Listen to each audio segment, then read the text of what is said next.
One really cool feature in Hogwarts Legacy is the Vivariums. The Vivarium is a place that you can secure and rescue beasts found around the Hogwarts Legacy world inside your room of requirements. So in this video I'm going to talk to you about what the Vivarium is, how you can use it, and how you can interact with the beasts within the Vivarium.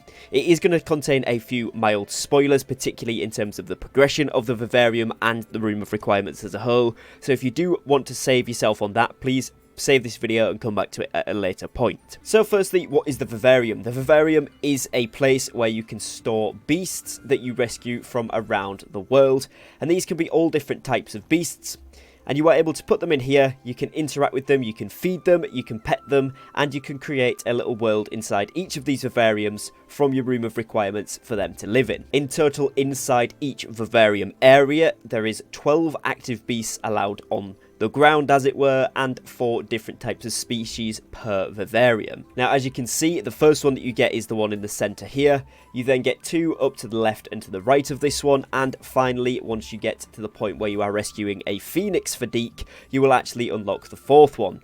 Now, this is as far as I've got, and I'm seemingly completed all of Deke's questline, as he hasn't given me any more for a good few hours of gameplay, and I have also completed the main story quest, so as far as my knowledge is concerned, this is where you get up to once you've completed the quest lines. As you can see in this one, we only have 6 out of the 12 active beasts, but we do have 4 different species. I've put in here my Phoenix, my Lord of the Shores, the Irondale Pilfer, and some Diricals. Now, each of these Vivarium areas has a different theme and different setting to it, and they're all very unique, which makes the game even more exciting as you can decorate these in different styles, and there is also secrets to find in each of them. Firstly then, how do you get beasts into your Vivarium in Hogwarts Legacy? What you will need to do is go around the world and help to rescue these beasts using the spell that is given to you by Deke called the Knapsack. Now, this will require a little bit of progress into the main story, firstly in order to actually unlock the room of requirements, and then you'll need to follow Deke's storyline as you're progressing with the main quest when it becomes available to you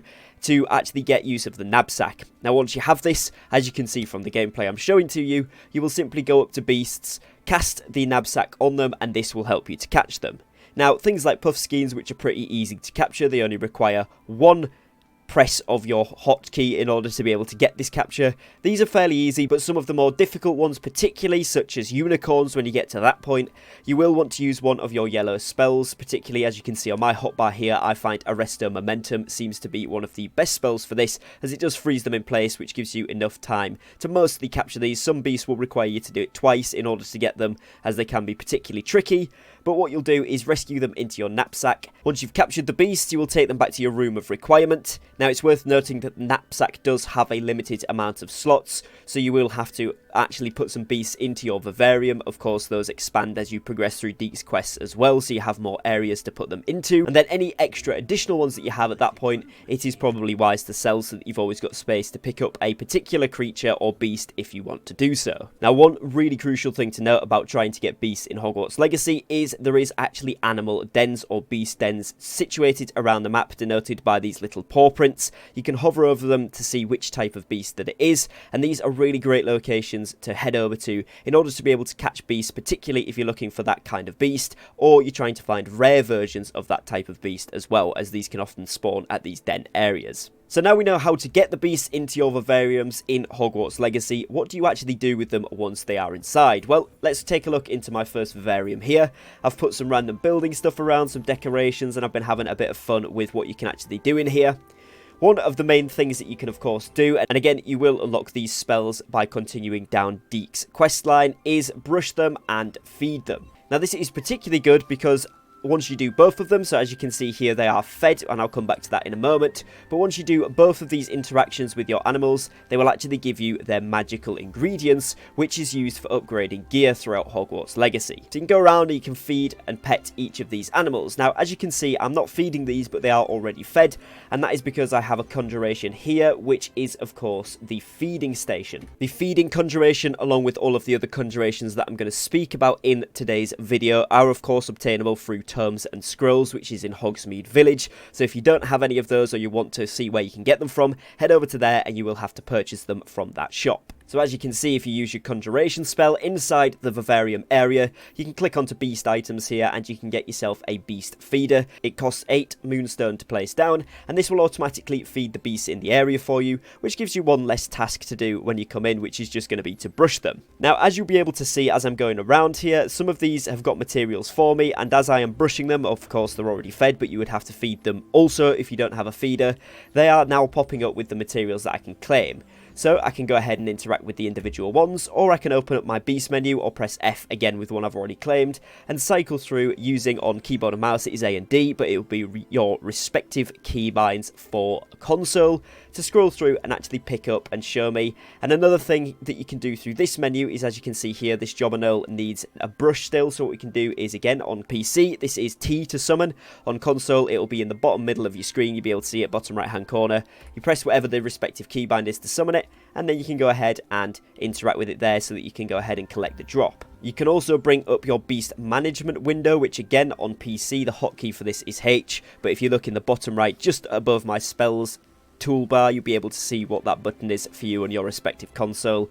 You can go in here and again you can click through to the beasts, and that'll take you back to the scroll through menu to be able to pick these up without having to run to each one, and indeed being able to summon the ones that you want to interact with. Now, this management window is particularly useful as you can see in this interface which of the beasts have firstly been brushed and taken care of, which ones have been fed, and how often or how long until your next resource collection cooldown is from that particular beast. So this is a really good way to check if you've got all 12 down, which ones you have and haven't done within that Vivarium. And when they are completed, they're ready to give you their resources. You'll see the nurtured text just underneath their names here.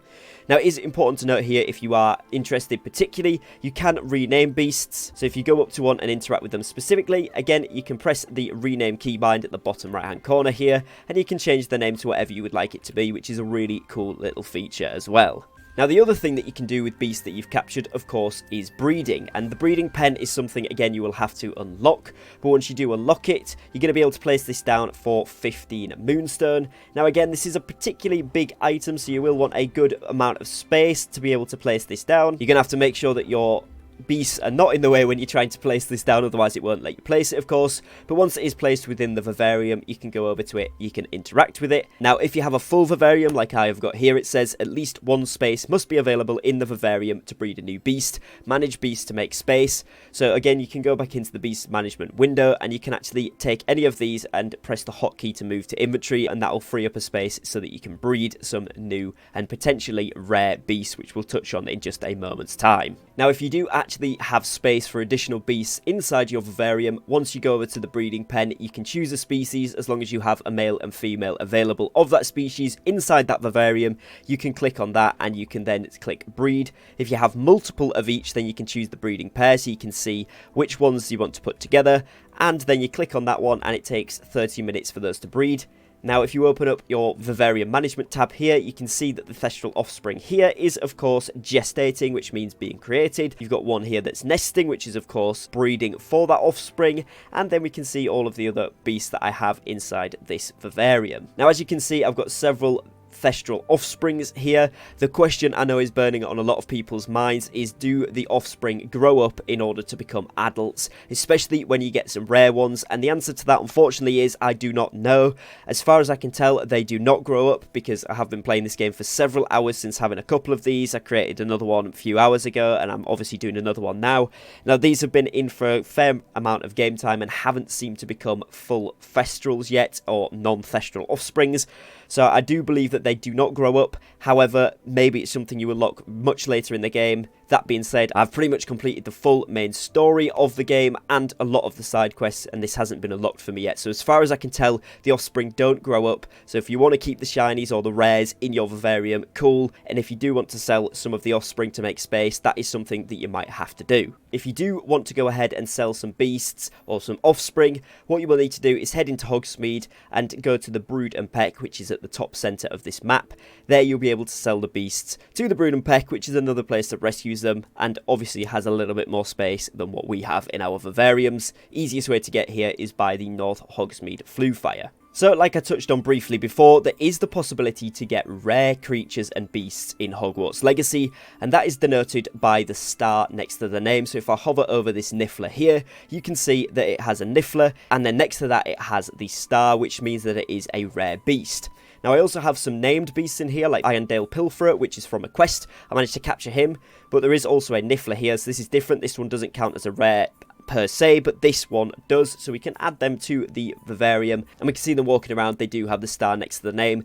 This will be what they look like out and about in the wild, or in some of the dens that you go to. If you're trying to find a rare, just look for the star next to the name, and that will show you that this is a rare creature. Now, inside the Vivariums, there is no way to access the map. If you press M or your respective keybind, it just brings up the whole Hogwarts map, but there is a little mini-map which you will get in the bottom left of your screen, and this can often help you to find, alongside Revelio, some of the secrets that might be in here. So I'll show you where some of the chests were in this one. There is usually 2 in each Vivarium. Obviously, I've already claimed these, but they are collection chests. So one was down here off the side of the ruins, and this is where the second one was located inside this Vivarium.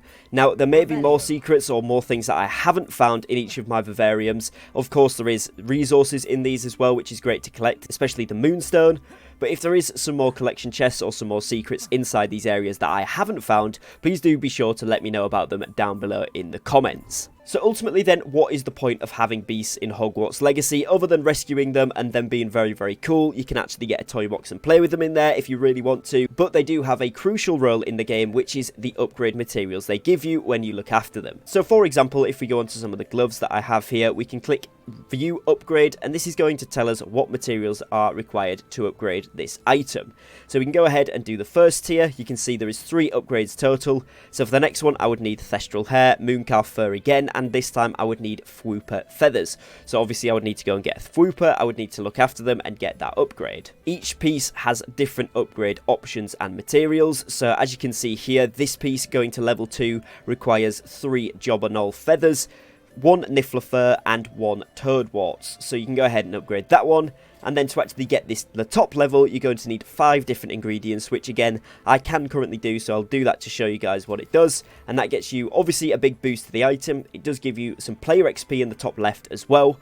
And, of course, that is the main reason for looking after these beasts, is they provide you with some magical ingredients to give you a huge power boost to some of your items. So if we go and have a look at that piece of gear now, it's on 92 defense and 36 offense. And if we pick something, okay, this is not a legendary, but it's only on 85 defense and no upgrades are applied to the offense. So 36 extra offense is going to be super useful. And that is ultimately what you get as a reward for helping and looking after these beasts. So hopefully this video has proved useful. Hopefully it's taught you some new things, or at least recap some things that you can be using your Vivarium for in Hogwarts Legacy. If you have enjoyed the video, please do drop me a like down below, as it really helps out the channel. And if you do want to see more Hogwarts Legacy videos and guides, then be sure to subscribe, as there is tons more on the way. Other than that, I would like to thank you for watching, and I'll catch you on the next video. Take care, and peace.